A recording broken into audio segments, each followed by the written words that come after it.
everybody. Welcome to Rachel's Reviews. We are really excited to be here again to be talking about hidden gems on Disney Plus. And I'm film critic Rachel Wagner, and I'm here with my friend Ryan is here. Rachel, I am here to chew bubble gum and talk about Disney Plus. Yes. And I am all out of bubble gum. Uh-oh.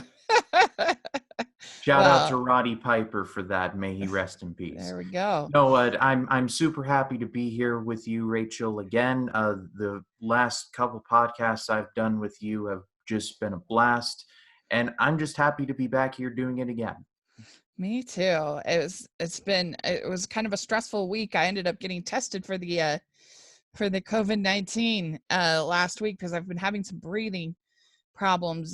My asthma has been flaring up, and I was kind of worried about it, and luckily tested negative. So woo, big relief, but it's just been one of those crazy weeks.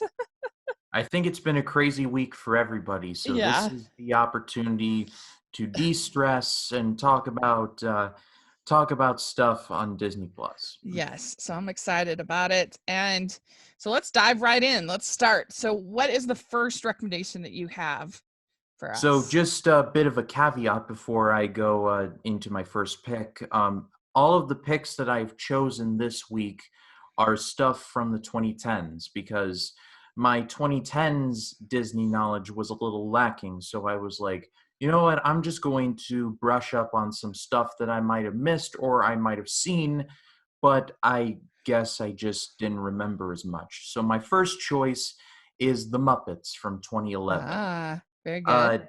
I remember seeing this in theaters precisely once and then never thinking about it again. But as I was scrolling through, I was like, oh yeah, they released a Muppets movie in 2011. Let's check it out. And I absolutely loved it. It's both sincere in the right ways, but also it's self-aware in the right ways as well. It goes with the angle of, oh, no one remembers the Muppets, which is kind of true to a certain extent in real life. And this movie was written and starred Jason Segel. It also starred Amy Adams just before she was about to like blast off into the stratosphere in terms of popularity. You also, of course, have the Muppets, and the entire cast is there, like Kermit, Miss Piggy, etc. It's a really sweet story. It's got a great message and a lot of really solid songs in there as well, and more celebrity cameos than you can shake a stick at. So, what's not to love? Yes, Oscar-winning song. Indeed. Am I a man? Or am I a Muppet? with a rogue Jim Parsons. That's right. Yeah, it's a really fun movie. It's one that I do feel like it's worthy of a hidden gem because I think it did well, but I feel like it's one that's just kind of gotten forgotten. Like not one that's thought about much or talked about much. So, and I certainly liked it way better than the Muppets Most Wanted, which I actually did not see that. Yeah, you and most of the world do very well. All I know about it was that that Ricky Gervais did this joke where he was like, no, my name is Badgie. It's French. And then like, not your best work there, Rick. The Golden Globes are still a few years off for you. Yeah. But it's a lot of, I mean, I love the Muppets. How can you not like the Muppets? Who doesn't love the Muppets? That's what I want to know. I don't know. I really don't. My favorite was when they were doing books. When they did Treasure Island and Christmas Carols are my favorites. Christmas Carol had Michael Caine in it.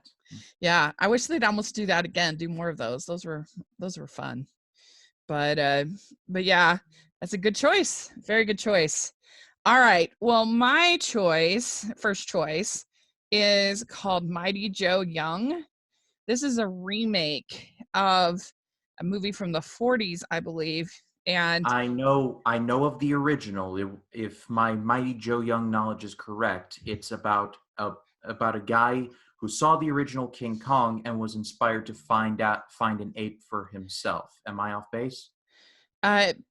Basically, in this one, The it has Charlize Theron, and she was the daughter of this woman who studies the apes and or gorillas, I guess, infant gorilla that her mother studied, and she became kind of close to the infant, and so then a bunch of years later, he's like a giant gorilla, and of course the poachers and the bad people are out to get the gorilla, and it has the feel of a classic blockbuster from the 40s, from the 50s, that kind of thing. There was spectacle, there was awe, there was heart, all those things. It has a great cast: Bill Paxton, Charlize Theron, Regina King's in it. Just a really, really good cast, and there's an old fashioned fun to, I think, the movie that I really enjoyed. And I haven't seen the original, but I really like the special effects are all pretty practical. There's a lot of even Joe himself was created special effects by Rick Baker, who's a legend in special effects. There's also puppetry involved. There's a lot of things like that that people are wearing costumes, which I don't know, I just appreciate. It makes it feel all the more sort of old-fashioned, and now it would all just be CGI, which is fine, but I don't know, I just prefer this as far as the old school spectacle of it all. And this story is pretty predictable, but I'm fine with that because I think it's all done well, and I just think it deserves higher than 55% on Rotten Tomatoes.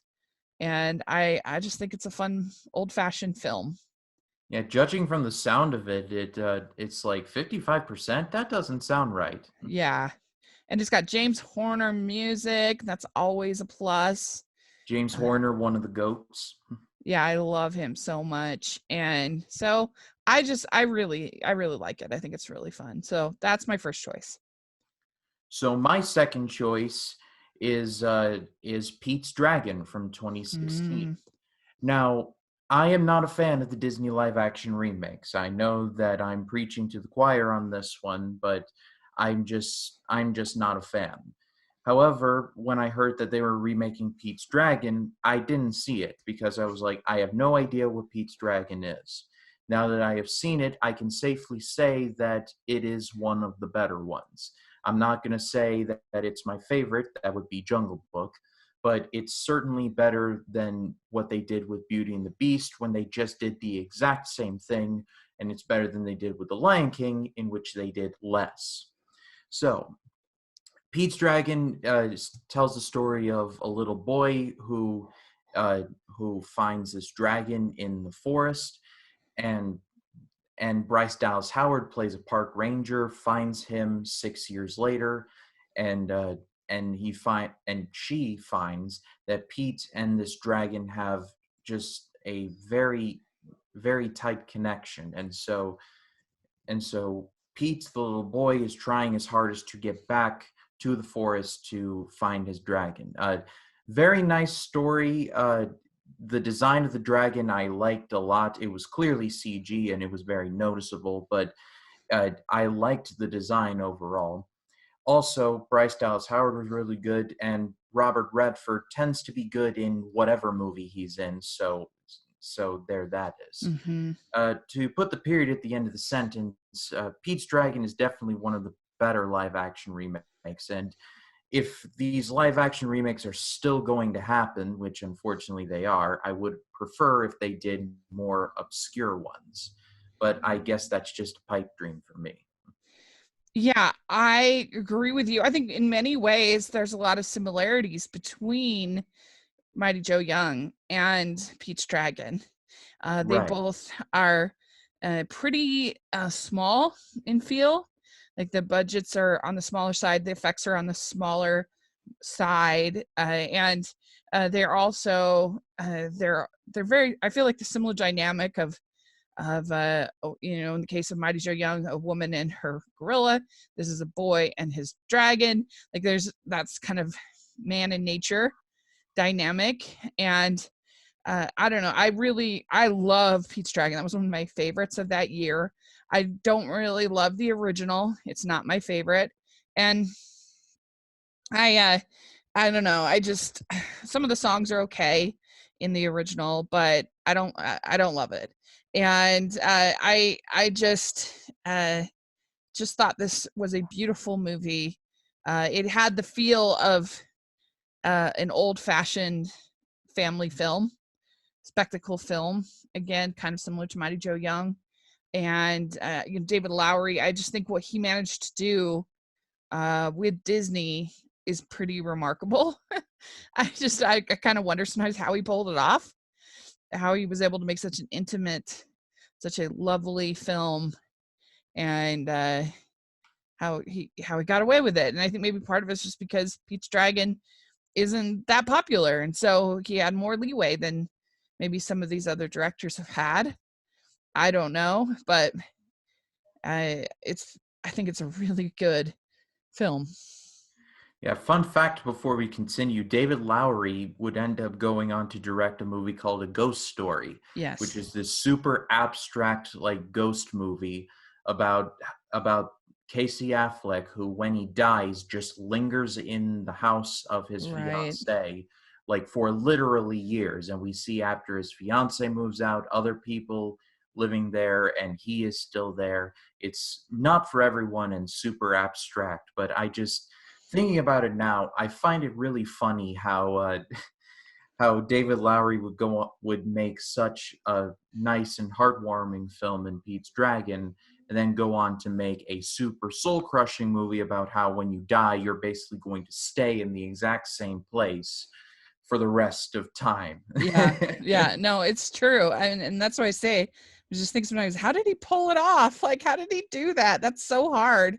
The There's man has so, range, I guess. yeah, there's so many in the indie directors who try to make the jump and fail.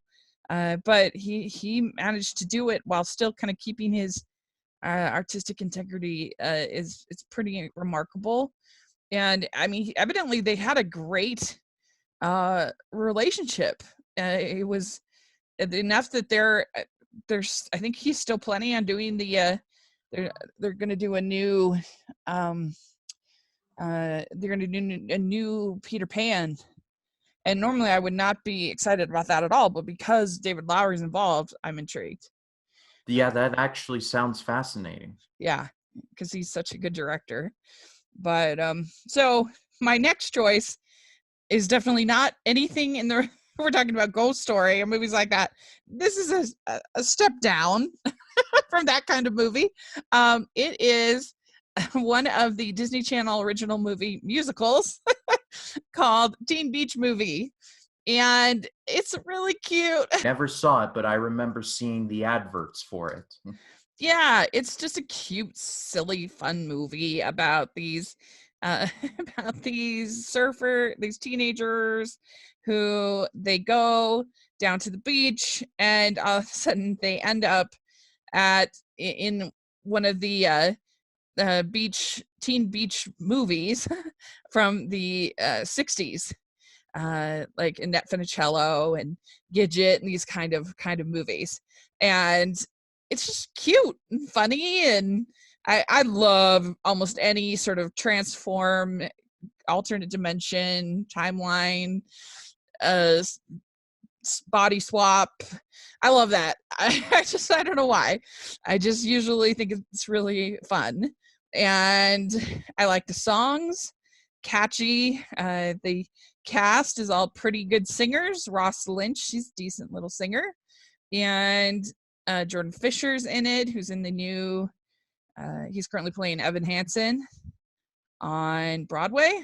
And it's just, I think, a fun little movie. So that's what I have. Have you seen any of these Disney Channel original musicals? I saw, like I said, I believe in the first or second episode of this, I saw High School Musical when it first premiered. Oh, right. Yeah. I remember watching Jump In on it first premiered, and I even saw Jump In with the director like saying, we did this shot here because of this, that, and the other thing. I Okay. never saw a Teen Beach Movie, but I remember that was on like the twilight of my Disney Channel viewing, because I specifically remember this one advert, and now it is leaving me, and it sucks because I want to talk about the advert, but now it's leaving me. That's When I okay. was when I was looking at when I was looking at Teen Beach Movie on Disney Plus, I was thinking, wait, is that Jake Paul movie? And I'm like, no, it was another thing. Oh, I was yeah. going to say, like, Jake Paul has gone way far from this. The Teen Beach, there's a sequel, Teen Beach 2. I did know And about that. yeah, and a lot of people really don't like it. It gets pretty bad, even people that are fans of these shows, but I enjoyed it. I had fun with it. So, what are you gonna do? But what's your second choice? My third Third choice, choice, sorry. Journey to Shark Eden. This is from National Geographic. I believe it was Ooh. from 2010. Something to know about me is that I am a big shark guy. I love learning about sharks. I'm fascinated by sharks. Won't go near them, but I love learning about them. And Jaws is one of my all-time favorites, so there is that. Yeah, But me too. Journey to Shark Eden is not even an hour long. It's only like 45 minutes, but it's really fascinating stuff. It's about a diver who is going to several islands around, I believe, the Turks and Caicos, and undiscovered by man. And the whole gimmick is they're going to take a look at some of the last coral reefs that have not been touched by man. And you really learn a lot about the hierarchy structures of the animals that live under the sea. You know, you have your sharks on top, they're your apex predators. Then you have your fishes underneath that are your regular predators, and then you have the rest. It's chaos, but it's beautiful chaos. And there's some really nice graphic work done here. Shout out to the Photoshop team on that documentary. They deserve a raise. Huh. To put the period at the end of the sentence, the National Geographic stuff is, at least the stuff that I've seen on Disney Plus, has gone largely overlooked, and I think that I'd like to dive into a lot more of it down the line. Yeah, it's true. I think it is kind of the forgotten part of the service. It'd be interesting to know what those kind of statistics are. It would be interesting to see. But I but had no idea that Disney had bought Nat Geo to begin with. yeah, but I also really love sharks. So I'm with you. I actually haven't seen that one though, so I definitely want to see it. Do you know that they're coming out with 2 new Disney nature films soon? One of them is called Elephant, and Yeah. I forget the I other think one. it's Dolphins in the Reef or something like that, which we've been waiting for that movie for like 3 years. They promised it, they were going to release it, and then it just kept getting delayed and delayed and delayed. So me and my friend Larry, we had this good joke. We were robbed of dolphins. and but we're finally getting it. It's very exciting. Do you know if And those movies still come out on Earth Day? I don't I mean obviously this year they're not going Oh yeah, to. definitely not this year. But I But yeah, they remember usually do. Like last year the Penguins movie came out on Earth Day. I remember So Disney Nature would always come out with a movie like every year on or around Earth yeah, or Day. it was They like would Earth. always, Yeah, and it they was would like the always, week of Earth Day.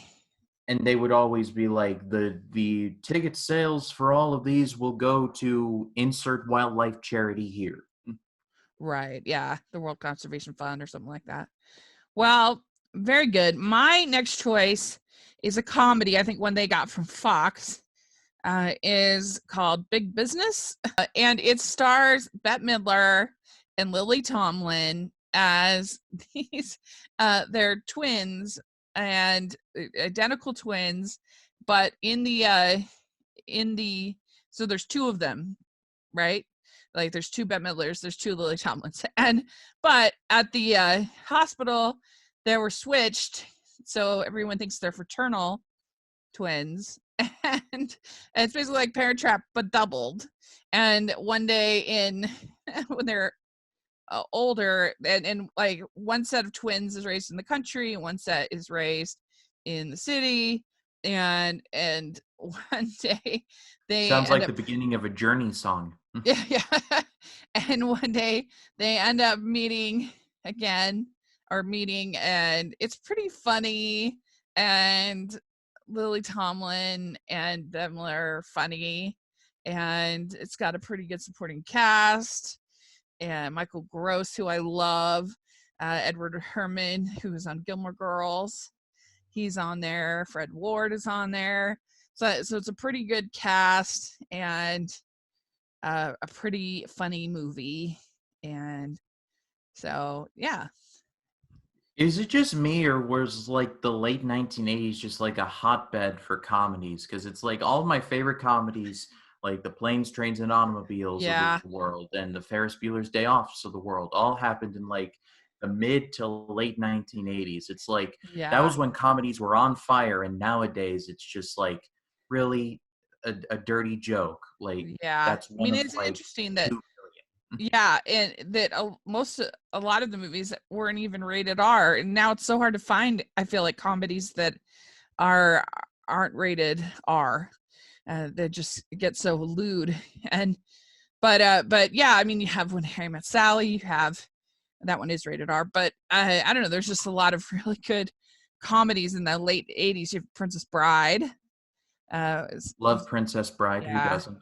yeah. And so I don't know, this one is maybe not quite on that level, but it's funny. It'll give you some chuckles. And uh and I think I would say it's a little bit more hidden. It's one that a lot of people don't think of when they think of 80s comedies. So that's why I thought it was worth it on this list. And anytime you can get Bette Midler like kind of freaking out, that's always funny. She's good at doing that. So that's my next choice. What about you? My next choice is from the world of Star Wars, and Star Wars is a rather controversial topic nowadays, but I Yeah. just started watching this show called Star Wars Resistance, and I'm only like 2 or 3 episodes in, but I have loved those 2 or 3 Hmm. episodes.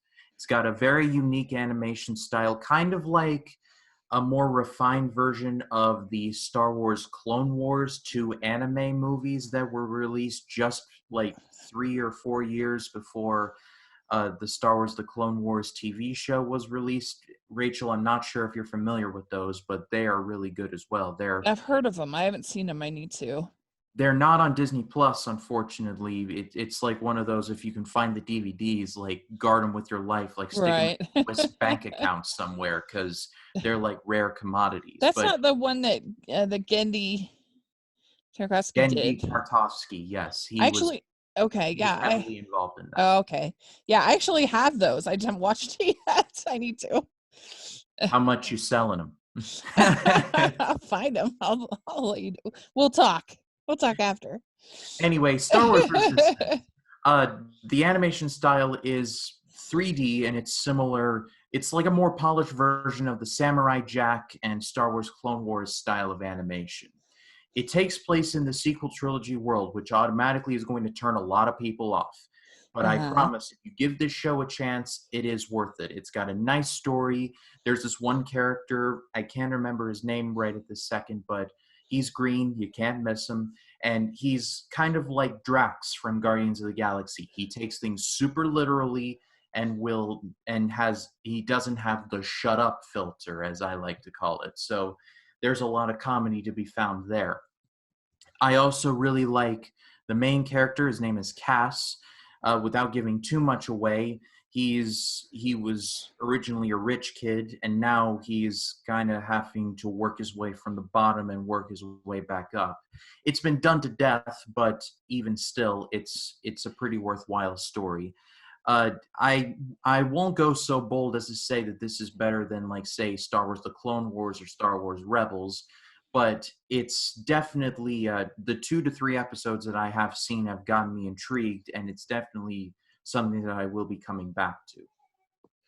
Very good. Well, for my fourth choice, I also have a television show, animated television show, and it is the X-Men, the animated series. And This ran from 1992 to 1997, so it was a real that was that was a pretty key period for me of my life. And I just think that this show is as good as Batman the Animated Series.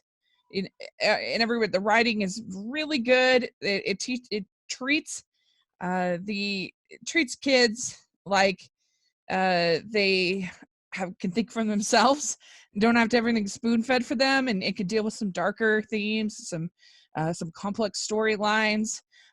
But it's of course about our heroes, so everything turns out in the end. But they deal with some tough stuff with these X-Men, and I love the voice cast. I've got to interview Catherine Disher, who plays Jean Grey, multiple times, and I love her so much. She's We get it, Rachel. You're a Rotten Tomatoes approved critic. No. You don't have to rub it in my face. No, I just think she's really cool, and I'm just messing with you. She does a great job with Jean Grey and portraying a complex character, and it's definitely, without a doubt, better than any of the live action versions of that character. That's for sure. And the whole cast is fantastic, and I just think it's a really, really good show. I love the animation. I love the writing. It's definitely worth checking out if you haven't seen it. It's really good. I have a quick story about the making of X-Men: The Animated Series. I remember this vividly.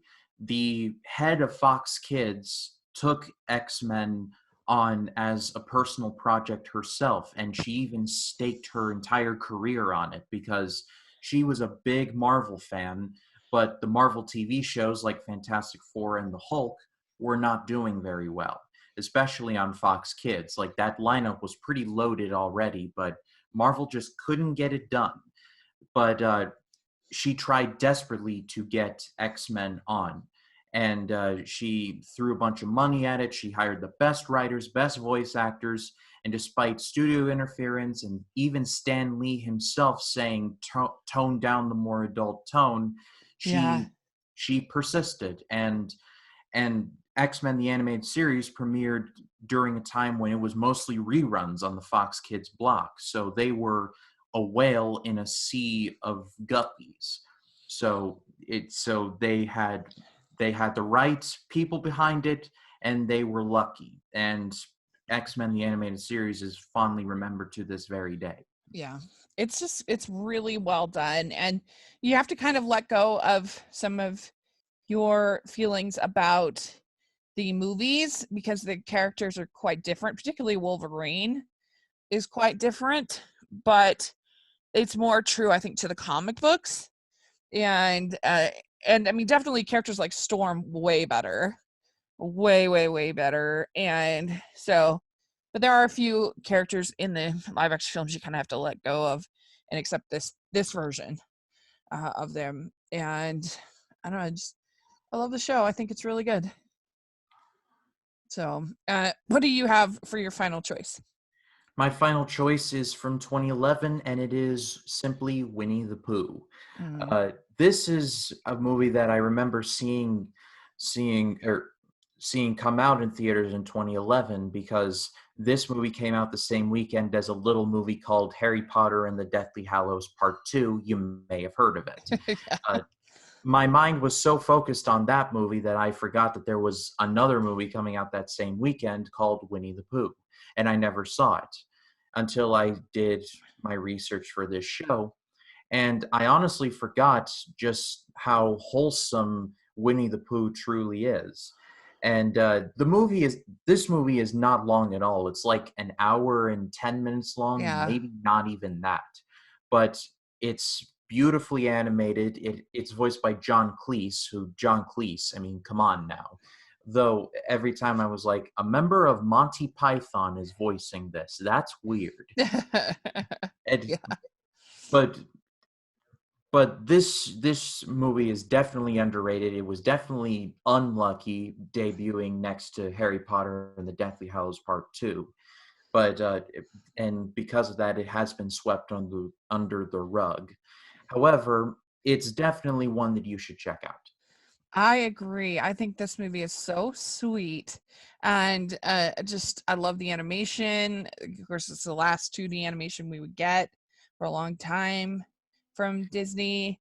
I think the music is really sweet.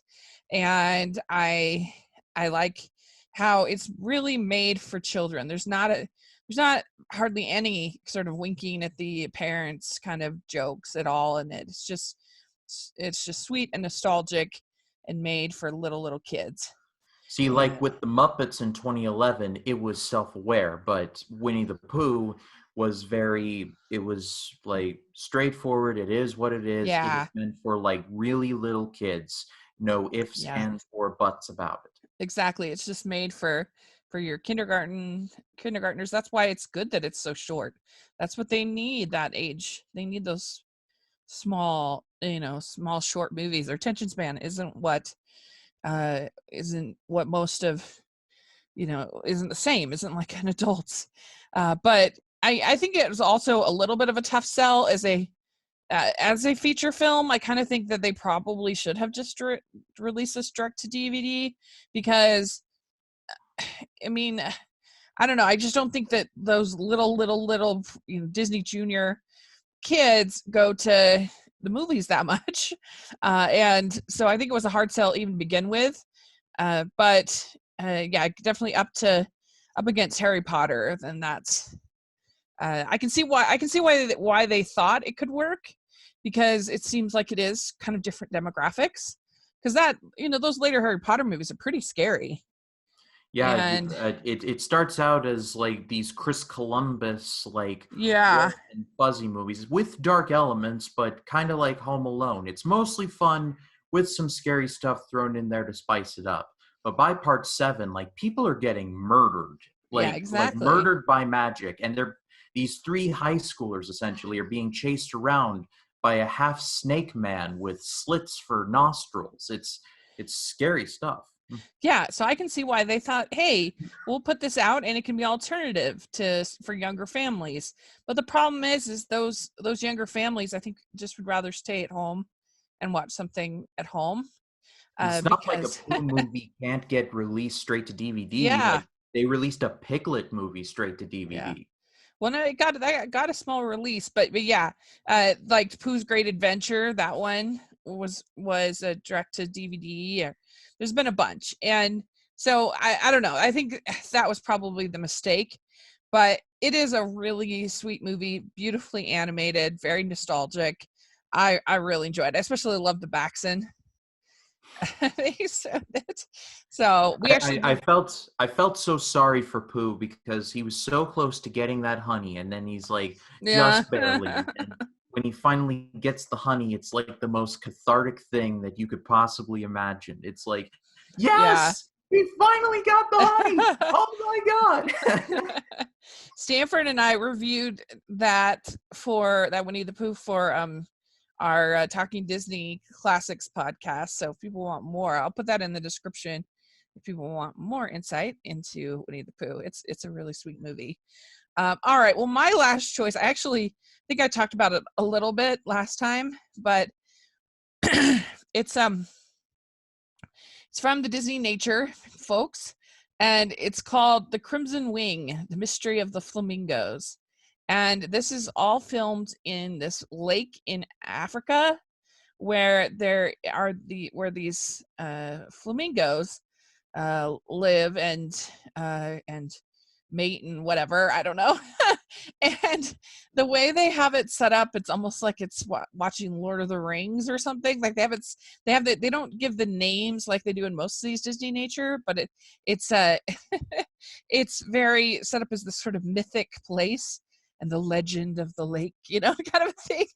and and then there's like the villains are these predators of the flamingos, and they have these little flamingo babies that run along, and they get these salt shackles on their ankles, and they're running with these and with these salt shackles. It's like, go run, Like, I got so worked up watching this movie. I'm not even gonna lie. I was like, somebody help the little bird. It was so cute. Only And Disney could make a movie about flamingos seem as intense as a George Miller movie. it's true. And I don't just everything. There's like this narrator, and everything is done in the sense of there's like this mythic lore, kind of a thing, and it's so beautiful. And I mean, it's something I know nothing about at all. Some of these other nature films, I at least kind of know a little bit about bears. I know a little bit about some of these other animals, but I know nothing about these flamingos in Africa. And so I really enjoyed it. And I think if you don't get too upset about the salt shackles, I think you'll really enjoy it. So uh, the kids might be there might be a few things that the kids might be a little get a little upset by, but that's the way all these Disney nature films really are. But I recommend it. I think it's really good. So there we go. That is my last recommendation. So so next week we are going to move over to Netflix just for a week or maybe two. We'll see how it goes. And we are going to give our recommendations for what to stream over there, something a little more hidden that's not getting as much buzz. So we thought that would be fun for I next week. believe that Netflix is a literal ocean, so we will not be spoiled for choice. Yeah, that's right. So very good. This has been a lot of fun. Let us know if you've seen any of these things that we've talked about. Let us know in the comment section or on Twitter. We'd love to hear your thoughts. And so Ryan, where can people find you? On all social media, they can find me at RyanCam20, like Facebook, Instagram, Twitter, Letterboxd, everything. Just search RyanCam20 and you will find me. And then on YouTube, just go to the search bar and search for Ryan Cam Movie Reviews. It'll take you straight there. Channel's growing bigger every single day. Got a couple new series that I'm going to be working on, one that I am going to be expanding upon, and one that I have just gotten started on. The one that I am expanding is I Finally Saw, where I talk about famous movies that I'm watching for the first time. And the second one is the AFI project, where I'll be covering every movie on AFI's top 100 movies of all time list. I've already covered Citizen Kane, Godfather is in the pipeline, and Casablanca is to be filmed. So that will be coming up in the next couple weeks or so. That's great. That'll be great. We'll have all that information in the description section, so make sure to check all that out. And you can find me at Rachel's Reviews, all of our social media, iTunes, YouTube, and on Rotten Tomatoes. And you can find me at the Hallmarkies podcast. So make sure to check all that out. Would really appreciate it. And yeah, we'll talk to you next week. It'll be really fun. Bye, everybody. Bye.